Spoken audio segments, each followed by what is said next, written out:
The OG Bloodline and the new Bloodline do battle at Survivor Series WarGames. Get out your Thanksgiving leftovers and let us be the first to wish you a happy Thanksgiving from the Flex Zone Podcast. It's the annual Thanksgiving tradition. It is Survivor Series and now WarGames with the Bloodline against the new Bloodline 5-on-5, and a certain wise man has consulted the best in the world to be on the team with the Bloodline. Spare that subscribe button like Roman Reigns. Go ahead and GTS that like button. Leave us a thumbs up. And go ahead and Uso splash that bell. Make sure you sound off in the comment section down below. Let me know your predictions for Survivor Series. Let me know your predictions for this match. Who do you have winning? How do you see this playing out?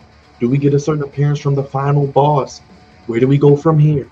Let me know down below in the comment section. Any comment and any interaction helps us out tremendously. Let's get into the Bloodline. Roman Reigns, Sami Zayn, the Honorary Usos, the Usos of Jimmy and Jay. Main event, Jay Uso, Yeet, Jimmy, and the best in the world, CM Punk. Take on Solo Sikoa, Bronson Reed, Jacob Fatu, Tama Tonga, and Tonga Loa. And first things first, the addition of having Bronson Reed in the new Bloodline, where he towers even over a Jacob Fatu, even over a Solo Sikoa. It is a hand and glove fit. And boy, it is good seeing Bronson Reed. How great has he been booked over the last few months? Give Triple H a magnificent amount of credit for the way he's booked Bronson Reed since that fabled night here in Baltimore, where he tsunami Seth Rollins and literally went and took his opportunity and made himself a star.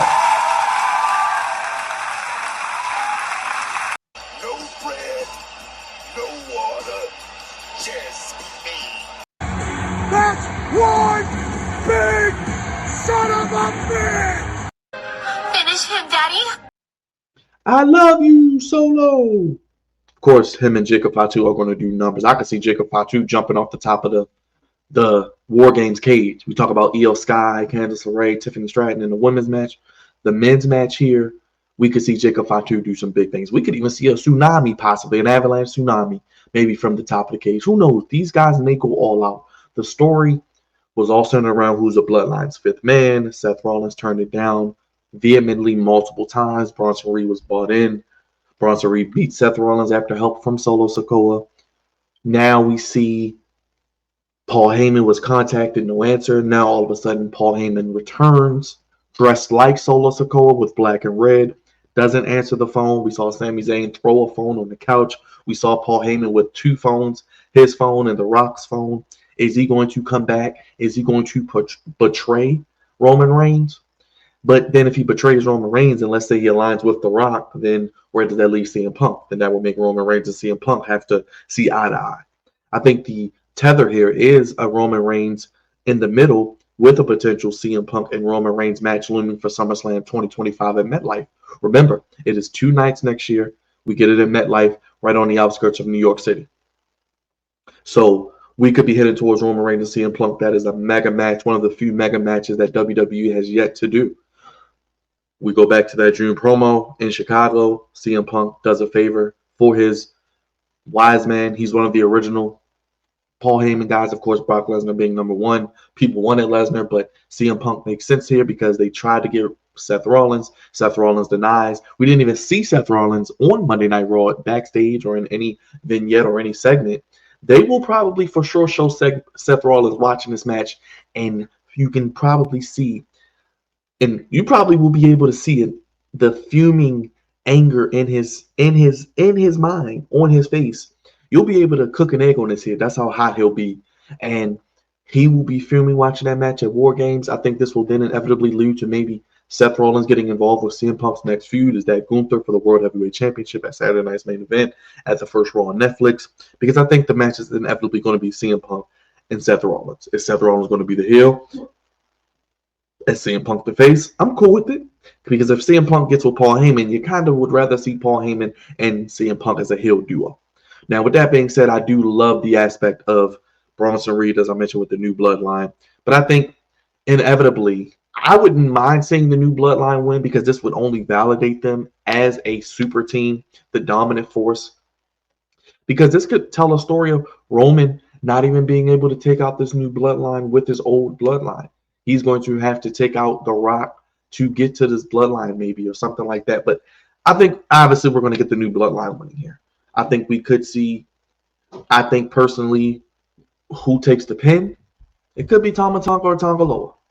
I think those two men are one of the people in this match to take a pin. Probably Tonga Loa. Wouldn't be surprised if it's Tama Tonga. I don't think Jacob Fatu or Bronson Reed or Solo is taking a pin. Solo has taken the pin. He beat and pinned Roman Reigns at Crown Jewel. Kind of wish he would have did it at Blood. Also, we still haven't gotten that one-on-one Roman Reigns Solo Sikoa match, which is still in WWE's back pocket. Could that be for Saturday night's main event? Could that be for the first Raw at Netflix? Because I think we could see a situation where Roman Reigns and Solo Sikoa are in the Rumble, as well as the final boss, because I think what we're getting to here, it's inevitable. This night has to end. Survivor Series has to end with the final boss, The Rock, in some capacity on the show. Bad Blood, we saw him come up, do the 1, 2, 3, the countdown, the throat slash, 3 strikes you're out. Jimmy, Jay, Cody, but Jimmy, Roman, Cody, teaming with Cody, losing the Ula Fala, losing the world championship at WrestleMania. What is next? We have not heard from The Rock since. It would only be appropriate that he shows up in Vancouver on Saturday night. Remember, it's a 6 p.m. start time. So WWE has plenty of time. We're probably going to get 30 to 35 minutes for the women's match. With entrances, this is going to get 40 to 45 minutes. I think Roman Reigns needs to show up. I think the new bloodline loses. They fall. Roman comes out, and he is revealed as the High Chief, the man behind the plan all along, because Solo Sikoa's quoted as saying this is part of the plan. Seems to be someone in the shadows, the puppet master pulling the strings. I think it's only right that The Rock appears, and we maybe get the dissension where it's revealed that The Rock is in charge of the new bloodline. Maybe The Rock and the new bloodline get an upper hand on Roman and his bloodline, along with CM Punk. Maybe CM Punk gets enthralled with The Rock, CM Punk and The Rock interaction, and they stand tall at the end. The new bloodline with The Rock revealed as the man behind all of this, the mastermind, the puppeteer, the puppet master pulling the strings. It's the final boss. And we will then eventually, I think, lead to Roman Reigns and The Rock at WrestleMania. If you're not going to do it at this WrestleMania, if you're not going to do it at WrestleMania 41 in Vegas, acknowledge me. when else are we doing? Are we going to wait till 42? Why? Vegas, big fight. The big fight, biggest fights in the world take place in Vegas. Why not Roman Reigns and The Rock? That could be a main event for night one. We could have Cody. We could have Cody and Cena. We could have Gunther and Braun Breaker. We could have what? We could have a lot of things. We could have that Logan Paul and Jake Paul accompanying to the ring with Mike Tyson, possibly that aspect. Who knows? There are a lot of ways they can go with this, and we'll see how it plays out. I think the new bloodline will stand tall, but I think the OG bloodline gets the win. It probably might be. It could be a situation where Punk maybe gets the win for the WarGames side of the OG bloodline, and then we could from there after this, because we have to go into the first Saturday night's main event. We have to go into Raw. We have to go into the Rumble, Elimination Chamber, WrestleMania inevitably. What are we doing with the new bloodline? What are we doing with the OG bloodline? Is Jey Uso just going to go back to Raw and act like nothing happened? Sami Zayn? Is Kevin Owens going to have anything to say to Sami Zayn about this? Where does Jimmy go? Where does CM Punk go? Like I said, does he go for Gunther? Does Seth get involved with this? There are a lot of different avenues, and I love the storytelling, the moment, just the overall cinema that they created with the storytelling and the way that they painted it out on Friday.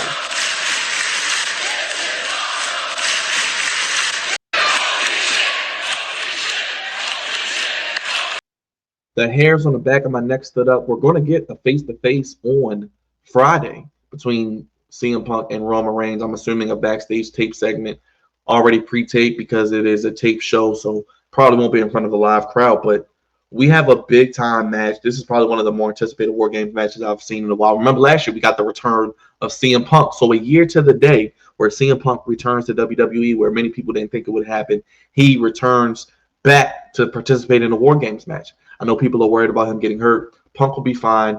He doesn't have to start the match. Between him and Roman, those will probably be the last 2 men entering the match. So we will have Punk and Roman on the same team, inevitably a one-on-one match there. What is going to happen with Punk and Seth Rollins? What is going to happen with Roman Reigns and Solo Sikoa, the Bloodline versus Bloodline aspect? Is The Rock going to get involved? I think it only makes sense for The Rock to get involved and for him to be revealed as the man behind the new Bloodline. Then we could build, like I said, to Roman and The Rock. A lot of times, Survivor Series, that is when you really start to see the seeds, the handprints of where we could be headed for WrestleMania. And last year, we saw it with Punk. If he didn't get hurt, it would have inevitably been Seth Rollins. We saw it teased at Survivor Series. You think about what? They even teased Cody getting back at Roman. So there are a lot of different ways they can go with this. Obviously, I think this is the marquee match. This is why you're watching Survivor Series on Saturday night. The story, the long-term booking, the potential of future storylines to set WWE up into 2025 and 2026 and beyond. WrestleMania 41, SummerSlam and MetLife 2 nights, WrestleMania 42, and even WrestleMania 2026, I believe in Minnesota, which will be a 2-nighter. So this is long-term storytelling, long-term booking by Paul Levesque at its finest. But I think the new Bloodline win, Roman, I think the perfect visual would be Roman. You could see maybe Punk and Paul Heyman behind him, maybe in a menacing pose. You saw Paul Heyman kind of standing in the middle on SmackDown. Maybe Jay, Jimmy, Sami telling him to grab the Ula Fala, putting the ones up. He goes to grab it to put it on, and then we hear Final Boss activated. We hear The Rock's music hit. He comes out. Him and Roman stare eye to eye. Rock turns on Roman. Rock bottoms him, whatever you want to do. The new Bloodline comes and attacks the old Bloodline. They get the upper hand, and it's revealed The Rock is behind this the entire time. He is then revealed as the puppet master, the High Chief, and we're off and rolling with Roman Reigns and The Rock. We'll probably have The Rock maybe in some involvement, Roman Solo at Saturday Night's Main Event, maybe a segment, maybe Roman and Solo one-on-one. Then we can inevitably get on that first Raw. If we don't see The Rock again after Survivor Series, we'll definitely probably see him on that first Raw on Netflix for sure. But let me know how you're feeling down below. Give me your thoughts on this match. Give me how you see it playing out. Spear that subscribe button like Roman Reigns. GTS that like button. Leave us a thumbs up. It helps us out tremendously. Make sure you Uso splash and tsunami that bell. Sign off in the comment section. What are you looking forward to most for Survivor Series? What are you looking forward to? Thanksgiving, your favorite dish, your leftovers. Will you be eating the leftovers? How do you see this match playing out? Do we get the final boss, The Rock, appearing? Who wins? Who wins the other matches? I got all the other previews on the channel. Make sure to check them out. It's the Flex Zone Podcast. We will be live. Special bell time, 6 p.m. Eastern, 5 p.m. Central, 3 p.m. Pacific. It will be Survivor Series, 5 matches. We will get you in, get you out, break it down as only we can here on the Flex Zone Podcast. Only place giving you your wrestling coverage and sports coverage, how you want it, when you need it. Make sure you acknowledge, throw your ones up, as we will have the new Bloodline fall into the old Bloodline, but I think The Rock will be involved, and they will stand tall at the end. Let me know in the comment section down below. Let me know your favorite emoji, your favorite food. We're going to be talking about it live with you Saturday at 6 p.m. here on the Flex Zone Podcast, 5 p.m. Central, 3 p.m. Central. Let us know your thoughts on the match and all the other ones down in the comment section below. I'll see you on Saturday.